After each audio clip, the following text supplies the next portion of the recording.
जब 25 लाख की गाड़ी सभी मंत्री खरीदते तो मैक्सिमम 10 करोड़ में गाड़ियां खरीद हो जाती सबको चढ़ने के लिए। उतने पैसे जब राजकोष में नहीं थे तो आपके लिए 350 करोड़ रुपए कहां से आ गए? उनके नाम पे 5 बंगले हैं। भाजपा हाशिए पर है, इसीलिए अच्छी तरह से हाशिए पर है कि ये नीतीश कुमार के सभी खराब कामों में हाँ में हाँ मिलाते रहे हैं। सरकार में नीतीश कुमार ही है 17 साल से, वह किसी के साथ गठबंधन में रहें, सवाल तो नीतीश कुमार से होगा ही होगा। बिहार में सड़कें कुछ बनी है ठीक ठाक, मैं उसकी बात को उनको श्रेय देता हूँ। 99% आप फेल हैं, 1% सफल है। मेरी पार्टी ने ही उनका नाम कुर्सी कुमार और पलटू कुमार रखा था, मेरी पार्टी ने।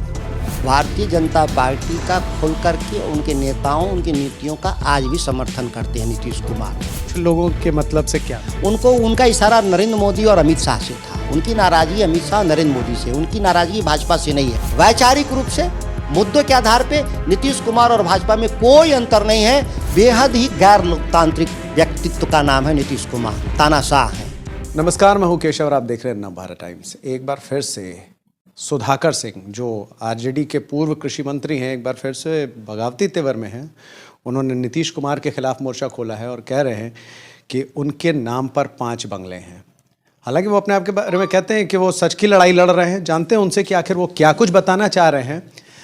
इससे पहले उन्होंने कृषि विभाग में हो रहे घोटालों की बात कही थी, खाद की बात कही थी, और अब नीतीश कुमार के 5 बंगलों पर वो बात कह रहे हैं कि एक आदमी जिसके आगे पीछे कोई नहीं है, उनके नाम पर 5 बंगले कैसे हैं।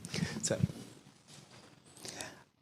किस बात की? मैंने कहा कुछ एक संदर्भ में मैंने कहा कि राज्य के पास काम के लिए हमको बड़ा हेलीकॉप्टर, बड़ा हवाई जहाज चाहिए। मैंने उस संदर्भ में इस बात को मैंने बोला। बिहार गरीब राज्य है और भौगोलिक रूप से छोटा राज्य है। देश के सभी भूभाग का 3% ही बिहार के पास है और जनसंख्या 8.5% है। तो छोटा हेलीकॉप्टर, छोटा हवाई जहाज जो 30, 40, 50 करोड़ में दोनों मिलाकर हो जाएगा, इसको खरीदते तो ये जस्टिफाई था बिहार के लिए।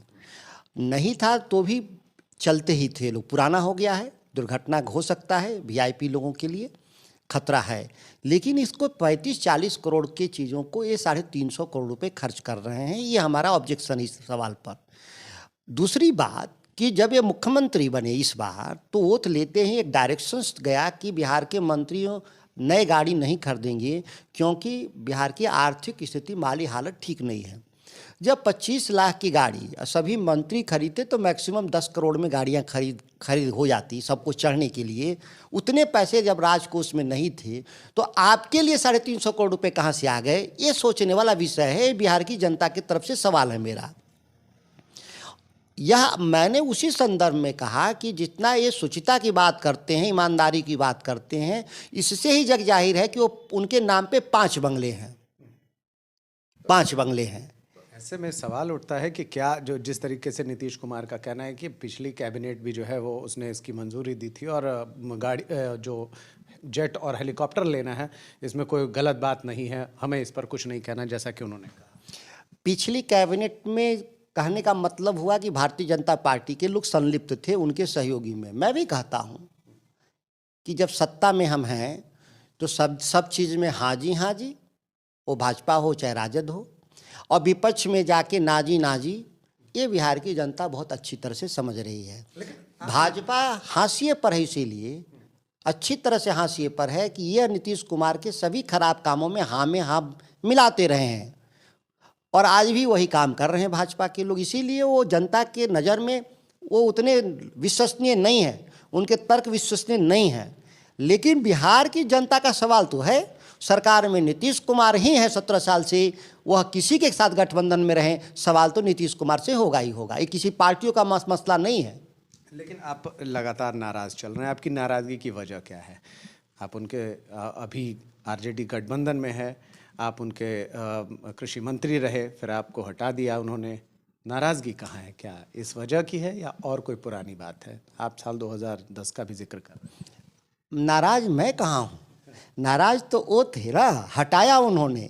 हटने के लिए कहा, इस्तीफा तो मैंने दिया था, लेकिन हटने की बात तो उन्होंने कहा था कि कि आप हट जाइए। नाराज होते? हम कहीं नाराज नहीं थे। हम तो वही बात 20 सालों से कह रहा हूँ, 17 सालों से नीतीश जी के प्रति, उनकी पार्टी के प्रति, जो अभी कह रहा हूँ। उसमें कोई एक लाइन नया नहीं है। मैं कहता भी हूँ कि कुछ अच्छा काम किए होंगे तो उसकी प्रशंसा मैं कर दूंगा। बिहार में सड़कें कुछ बनी है ठीक ठाक, मैं उसकी बात को उनको श्रेय देता हूँ। उसमें योगदान आदरणीय स्वर्गीय रघुवंश प्रसाद जी का बड़ा योगदान है। फिर भी बिहार के मुखिया के हैसियत से उनको भी सहयोगी के तौर पे मैं उनको भी साधुवाद शुक्रिया मैं बोल देता हूँ। ऐसा नहीं है कि मैं हर बात के लिए उनकी आलोचना, लेकिन यह प्रपोर्शनेट देखना होगा। आपके परफॉर्मेंस 1% बनाम 99% है। 99% आप फेल हैं, 1% सफल है। जबकि हम लोग किसी को भी मानते हैं बेंच मार्क पास मार्क के लिए तो एटलीस्ट 45-50% नंबर हो तभी हम लोग पास। तो आप पास मार्क पे नहीं हैं, फेल हैं आप। लेकिन आप कह रहे हैं, लगातार कह रहे हैं कि नीतीश कुमार जो है वो कुर्सी की राजनीति कर रहे हैं। ये ऐसा क्यों? अभी तो आप भी सरकार में हैं उनके साथ, आरजेडी सरकार में है, लेकिन आप विरोध में हैं। लगातार हम आपका विरोध देख रहे हैं और कहीं ना कहीं नाराजगी भी देख रहे हैं। मेरी पार्टी ने ही उनका नाम कुर्सी कुमार और पलटू कुमार रखा था। मेरी पार्टी ने, हमने नहीं। मेरी पार्टी पे पूरी पार्टी की राष्ट्रीय कार्य परिषद से लेकर के नीचे तक उनके नाम को कुर्सी कुमार और पलटू राम रखा था। ये मैंने नहीं रखा। मैं संसदीय भाषा में विश्वास रखता हूँ। मैं अगर किसी मुद्दे के आधार पर उनके खिलाफ हूँ तो वही मुद्दे रखता हूँ। हम उनके व्यक्तित्व को कैटेगराइज करने के लिए मैं कोई असंसदीय शब्द नहीं रखता। हालांकि कुर्सी कुमार और पलटू कुमार भी कोई असंसदीय शब्द नहीं है, ये गाली नहीं है। लेकिन अब किसी को बुरा लगता हो इस शब्द से तो इसके लिए हम लोग क्या कर सकते हैं। पलटू चाचा कहे गए थे, कभी कुर्सी कुमार कहे गए। इस्तेमाल उन्हीं के लिए हुआ है बिहार में। बहुत सारे ऐसे शब्द हैं जो संसदीय हैं लेकिन उन्हीं के लिए इस्तेमाल हुआ है।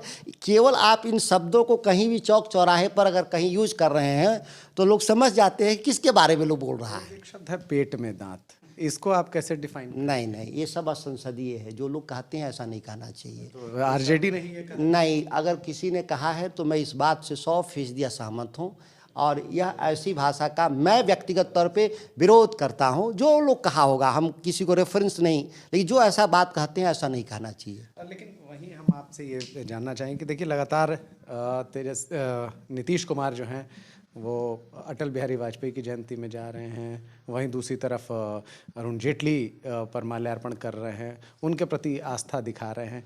ये कहाँ है? कहीं आपकी नाराज़गी इससे भी तो नहीं? मेरी नाराज़गी इसी बात को लेकर है कि वह भारतीय जनता पार्टी का खुल करके उनके नेताओं, उनकी नीतियों का आज भी समर्थन करते हैं। नीतीश कुमार खुल करके, आप जिस दिन वो विश्वास मत हासिल कर रहे थे विधानसभा में, उस दिन का आप रिकॉर्ड उठा के देख लीजिए, गूगल करिएगा, मिल जाएगा। उस दिन भी कहे कि कुछ लोगों के गड़बड़ी से मैं इधर आ गया।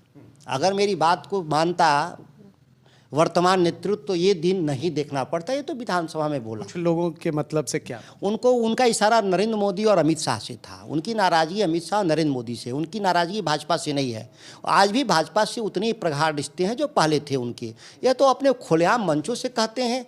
दूसरी तरफ जब हमारे मंच पर आते हैं, जब हमारे नेता बैठे रहते हैं तो बाकायदा वो कहते हैं कि 2005 से पहले बिहार में कुछ था। तो हमारे नेता को गाली देते हैं, लालू प्रसाद जी को, राबड़ी देवी को, राष्ट्रीय जनता दल के कार्यकाल को कंडेम करते हैं। इससे दुर्भाग्यपूर्ण क्या है कि हम गठबंधन में और हमारी ही आलोचना करते हैं। हमारे भी राज्य में विकास हुए थे, सामाजिक न्याय का उसी समय बिहार में हमने आगे लड़ाई को बढ़ाया था। आर्थिक विकास में भी हम कोई राष्ट्रीय एवरेज से पीछे नहीं थे। आज भी अंतर नहीं है। उस समय की जीडीपी में जितना बिहार का योगदान था उससे तो कम ही हो गया है बिहार का आज के दिन में। तो आप तो 17 सालों में कहाँ आगे गए हैं। अगर हम जीडीपी को ही बेस लाइन माने तो 3.6% आरजेडी के काल में हमारा देश भर में था और आपके ज़माने में तो 0.1% घटा है। मतलब हम पीछे गए हैं, आपके राज्य में आगे नहीं गए हैं। ये सड़कें, यह बिजली जो रहता इस सरकार में करता, क्योंकि इस समय भारत सरकार के खजाने में पर्याप्त पैसा आया। आर्थिक उदारीकरण के बाद आदरणीय मनमोहन सिंह के राज में देश की अर्थव्यवस्था में उछाल आया, जिसका फायदा राज्यों को भी मिला, बिहार को भी मिला। उनको उसी का इस्तेमाल उन्होंने किया। बार, लेकिन वो हर बार, चाहे जब बीजेपी के साथ थे तब तो वो खुले तौर पर आरजेडी का विरोध, लालू प्रसाद यादव का विरोध, 2005 से पहले का जिक्र।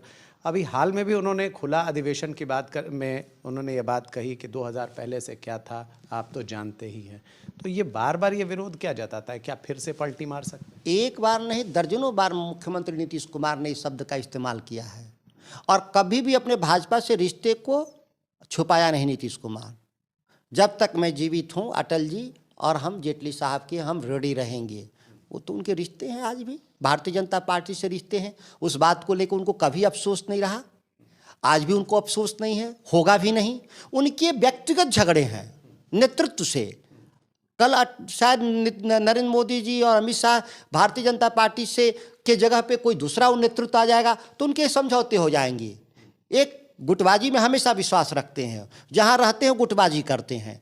तो अभी जिस गुट का वर्चस्व है भारतीय जनता पार्टी में दिल्ली में, उस गुट से इनके रिश्ते खराब हैं, इतना ही बात है। अन्यथा वैचारिक रूप से मुद्दों के आधार पे नीतीश कुमार और भाजपा में कोई अंतर नहीं है, यह पूरा देश और राज्य जानता है। आपकी नाराजगी नीतीश कुमार से क्यों? हमारी नाराजगी उनके कार्यों को लेकर के है, कार्य करने की तरीके को लेकर। बेहद ही गैर लोकतांत्रिक व्यक्तित्व का नाम है नीतीश कुमार, तानाशाह हैं। लालू प्रसाद जी के नेतृत्व में हम लोग काम करने वाले, वो बहुत ही डेमोक्रेटिक आदमी, लोकतांत्रिक आदमी, लोगों के सभी समाज के सभी वर्गों को जोड़कर चलने वाले व्यक्ति। वोट की राजनीति में कोई शब्दों का कभी हेर फेर हुआ होगा, इसके लिए अगर पार्टी ने भी हमारी कहा कि कोई शब्दों से ठेस पहुंचा होगा तो हम उसको माफ़ी मांगते हैं, आदरणीय तेजस्वी जी ने कहा था। लेकिन हम लोग काम में किसी को हम लोगों ने पार्शियलिटी नहीं किया, सभी वर्गों के लिए। लेकिन नीतीश कुमार विंडिक्टिव माइंड के आदमी हैं, हमेशा लोगों को तहस नहस करने वाले। आप देखिए उनकी पार्टी में जॉर्ज साहब को इन्होंने ढकेल के राजनीति से बाहर किया, शरद यादव को ढकेल कर राजनीति से बाहर किया, शहाबुद्दीन जी को जेल में सड़ा के मारा, आनंद मोहन जी आज भी जेल में सड़ रहे हैं, विजय कृष्ण जी को फंसा करके आज लंबे समय तक जेल में रखा, दिग्विजय सिंह को राजनीति से बाहर किया इन्होंने। तमाम दर्जनों नेता हैं जिनको उन्होंने राजनीति से बाहर करने का काम किया। एक व्यक्ति नीतीश कुमार में राजनीति किसी को खड़ा किया हो, उनके अभी सबसे करीबी आरसीपी, मैं व्यक्तिगत तौर पे उनको मैं पसंद नहीं करता, उनके कार्यप्रणाली को लेकर, उनको भी उन्होंने बाहर किया। इस बात के लिए मैं प्रशंसा नीतीश कुमार को नहीं कर सकता, क्योंकि यह व्यक्तिगत कारणों से आपने आरसीपी को बाहर किया है, कोई लार्जर इशू पर नहीं। नहीं तो नीतीश कुमार बता दें कि आरसीपी को बाहर किए तो किस इशू पर बाहर किए? आपको भी तो उन्होंने बाहर कर दिया। मैं उनकी पार्टी में कभी नहीं था, मैं उनके गठबंधन में जरूर था एक दौर में 10 में, लेकिन कहीं दबाव ना, उनका दबाव तो रहा ही होगा, क्योंकि जिस तरीके से आपने, स्वाभाविक है। मेरा तो चुनाव में गठबंधन में रह के भी, सहयोगी दल के रूप में रह करके भी मुझे चुनाव हरवाने का काम किया था, चुनाव में हमारे खिलाफ बयान दिया था। ये उनका पता नहीं किस बात का खुंदक है कि मेरे खिलाफ वो हमेशा अभियान चलाते रहते हैं। हम तो राजनीति में छोटा व्यक्ति हैं, जब राजनीति में हम शुरुआत कर रहे थे तब से लेकर आज 2022 को आप उठा के देख लीजिए, वो तमाम सवालों पर हमारे वो खिलाफ वो एक्शन में रहते हैं। अब उसका कारण क्या है हमको समझ में नहीं आता, ये वही बता पाएंगे, क्योंकि वो बूढ़ा आदमी है, बुजुर्ग आदमी है। मैं राजनीति में, मैं उनसे उम्र में इतना फासला है कि मैं उनको राजनीतिक रूप से कभी चुनौती नहीं दे पाऊंगा। यह बात उनको क्यों नहीं समझ में आती, ये वो खुद जाने। समझते हैं आपको, लेकिन अगर वो चुनौती समझते नहीं तो मुझे इस तरह से प्रताड़ित करने का काम उन नहीं करते। 10 से लेकर आज 2022 12 सालों में जितनी प्रताड़ना मैंने उनके नेतृत्व में मैंने झेला है, साथ में भी रह करके और विरोध में भी रह करके। हम बचे तभी रहते हैं जब हम विरोध में उनके हैं, जो ही साथ में होते हैं कोई न कोई एक एक्शन वो हम जरूर लेते हैं। ये उनकी पुरानी आदत है, जो उनके साथ रहता है उसी पर एक्शन लेते हैं, जो उनके विपक्ष में उनके खिलाफ वो कुछ कर नहीं सकते। बिल्कुल, तो देखा आपने कि कहीं ना कहीं सुधाकर सिंह ने तमाम सारी बातें सामने रखी और उन्होंने कहा कि नीतीश कुमार जो हैं लगातार जो है वो आरजेडी के खिलाफ ही साजिश करते हुए नज़र आ रहे हैं। जिस तरीके से उन्होंने कहा कि उनका लगातार जुड़ाव बीजेपी के साथ बना हुआ है, चाहे अरुण जेटली की बात की और अटल बिहारी वाजपेयी की जन्मतिथि पर उन्होंने माल्यार्पण किया और कहा कि मैं उनके सिद्धांतों और उनके आदर्शों को पालन करता हूं, और उनके साथ किए गए काम के समय को याद करते हुए उन्होंने कहीं ना कहीं अपने अधिवेशन तक में कई बार ये दोहरा चुके हैं कि 2005 से पहले का बिहार क्या था। तो कहीं ना कहीं ये बात भी जो है सुधाकर सिंह को खटक रही है, और लगातार जिस तरीके से वो कृषि मंत्री थे उस दौरान उनके ऊपर जो इस्तीफ़ा देने का दबाव बनाया, ये बात भी जो है सुधाकर सिंह को खटक रही है। तो ऐसे में वो लगातार नाराज़ हैं और वो पार्टी लाइन से अलग हटकर अपनी नाराज़गी जाहिर कर रहे हैं। सहयोगी बिट्टू के साथ केशव सुमन सिंह, नवभारत टाइम्स।